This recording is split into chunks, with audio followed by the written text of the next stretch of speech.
Hello, wonderful friends. Welcome to Moon in Canada, your special place for enchanting 3D English moral stories. We believe every tale can brighten your day and warm your heart. Here, you'll find captivating adventures filled with kindness, honesty, and wisdom. Each story inspires imagination and teaches valuable life lessons in a fun, engaging way.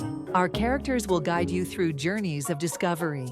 These beautifully animated stories are perfect for young learners, families, and anyone who loves a good tale.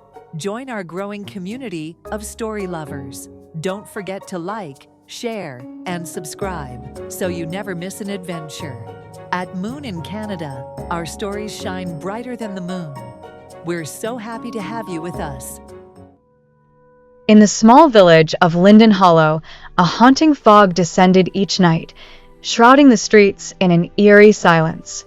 It was said that once Luna reached its zenith, something otherworldly would awaken, prowling the shadows for those who dared to wander. Clara, a curious and daring young woman, had grown tired of these tales spun by the elders, a mix of truth and fiction that had, for years, kept the community in a perpetual state of fear. On a particularly chilly evening, with nothing but a flickering lantern for reassurance, Clara made her way toward the ancient abbey, rumored to be the nesting place of the vampire Velaraine. Velaraine, a creature of legend, was known for his charm as much as for his lethal hunger. Clara had heard whisperings of how he was once a handsome nobleman, cursed with eternal life and an insatiable thirst for blood. Despite her fear, Clara's determination overrode her caution. She had resolved to uncover the truth and, if possible, confront the enigma that cast its shadow over her home. The abbey stood silent, a solemn sentinel against the rustling forest. Its towering spires cast long shadows under the silvery glow of the full moon. Inside, the air was thick with the scent of ancient wood and undisturbed decay. Clara moved carefully, her heart pounding loud enough in her chest she feared it would betray her presence. As she ventured deeper, echoes of unfamiliar whispers began to reverberate around her. They rose and dipped in melodious harmony, luring her to the inner sanctum. There, seated in the flickering candlelight, was the creature she sought. Velaraine appeared almost human, his alabaster skin the only hint of his ethereal nature. He looked up, and Clara found herself trapped in his gaze. His eyes, a blend of sadness and desire, spoke silently of centuries of solitude and longing. "Why does a brave soul disturb an old spirit?"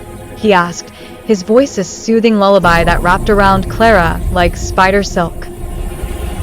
"I wish to break the curse that binds this place," Clara declared bravely, her fingers tight around the crucifix hanging from her neck. Velaraine smiled, a tragic, understanding smile, revealing the sharp glint of his fangs. "It is not I who curse this land. It is the fear of man," he replied, before vanishing into a mist as gray as the stormy sky. Left alone, Clara realized that the true curse of Linden Hollow was not the vampire, but the haunting whispers of legend that stunted hope and fed fear. That night, as she returned quietly to her village, she understood that stories held power, but how they ended mattered most. The tale of Linden Hollow would no longer be one of terror, but of a bravery that broke the chains of an unjust legend. Thank you for watching Moon in Canada. We hope you enjoyed today's 3D moral story and found inspiration in its beautiful message. Please like, share, subscribe, and hit that bell icon. Your support helps us bring more heartwarming tales your way. Moon in Canada, where every story lights up your world.